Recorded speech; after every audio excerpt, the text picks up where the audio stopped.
Hello दोस्तों, स्वागत है आप सबका हमारे यूट्यूब चैनल लर्निंग सोशियोलॉजी के इस question and answer discussion session में, जहां आज जिस सवाल पर हम चर्चा करने जा रहे हैं वह सवाल है, वैज्ञानिक विधि की विशेषताएं क्या हैं? क्या आपको लगता है कि समाजशास्त्रीय अनुसंधान संचालित करने में वैज्ञानिक विधि अचूक है? विस्तार से बताइए। तो चलिए हम अपनी चर्चा को शुरू करते हैं। वैज्ञानिक विधि अनुसंधान के लिए एक व्यवस्थित अनुभवजन्य दृष्टिकोण है और इसमें कई प्रमुख विशेषताएं शामिल हैं जो निम्न हैं। सबसे पहली विशेषता है अनुभववाद। अनुसंधान अवलोकनीय और मापनीय साक्ष्य पर आधारित होता है। अगली विशेषता है वस्तुनिष्ठता। निष्कर्षों को निष्पक्ष बनाने के लिए व्यक्तिगत पूर्वाग्रहों को कम किया जाता है। एक अन्य विशेषता है सत्यापनीयता। परिणामों का परीक्षण किया जा सकता है और अन्य शोधकर्ताओं द्वारा दोहराया जा सकता है।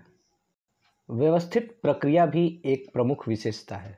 शोध एक संरचित प्रक्रिया का अनुसरण करता है जिसमें अक्सर परिकल्पना निर्माण, डेटा संग्रह और विश्लेषण शामिल होता है।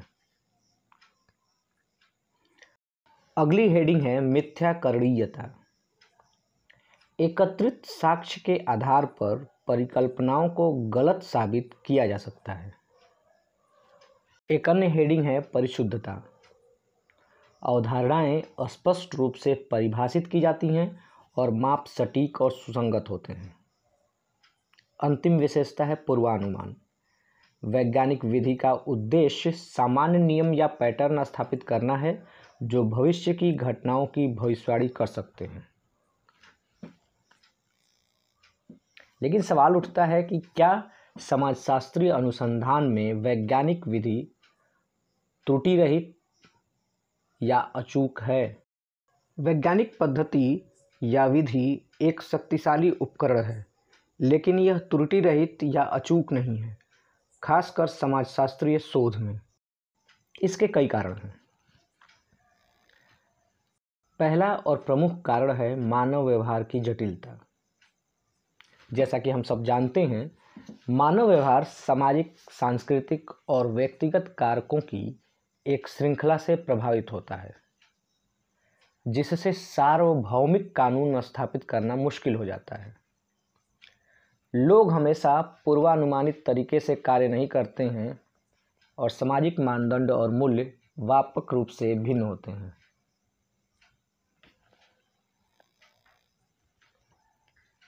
अगला कारण है व्यक्तिपरकता और पूर्वाग्रह। वस्तुनिष्ठ होने के प्रयासों के बावजूद शोधकर्ताओं के अपने पूर्वाग्रह, साथ ही विषयों की प्रतिक्रियाएं परिणामों को प्रभावित कर सकती हैं।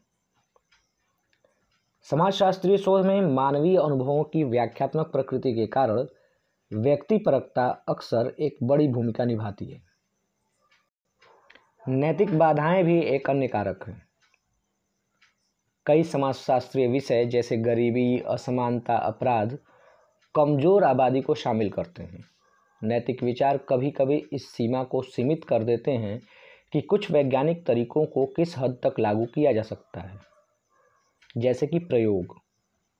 अगली प्रमुख कारकों में शामिल है प्रतिकृति संबंधी मुद्दे। सामाजिक घटनाओं को बिल्कुल वैसा ही दोहराना चुनौतीपूर्ण है, क्योंकि समाज और संदर्भ लगातार बदलते रहते हैं। इसलिए विभिन्न सेटिंग्स, संस्कृतियों या समय अवधि में परिणाम काफ़ी भिन्न हो सकते हैं। अंतिम कारण है व्याख्यात्मक रूपरेखाएं। समाजशास्त्र अक्सर अर्थ और व्याख्या से निपटता है जो वैज्ञानिक पद्धति की कठोर संरचना में ठीक से फिट नहीं हो सकता है। साक्षात्कार या नृवंश विज्ञान जैसे गुणात्मक तरीके व्यक्तिपरक अनुभवों को समझने पर निर्भर करते हैं, जिन्हें हमेशा अनुभवजन्य रूप से मापा या परखा नहीं जा सकता है। निष्कर्षतः, जबकि वैज्ञानिक पद्धति समाजशास्त्रीय शोध के लिए एक मजबूत ढांचा प्रदान करती है, इसकी सीमाएं हैं।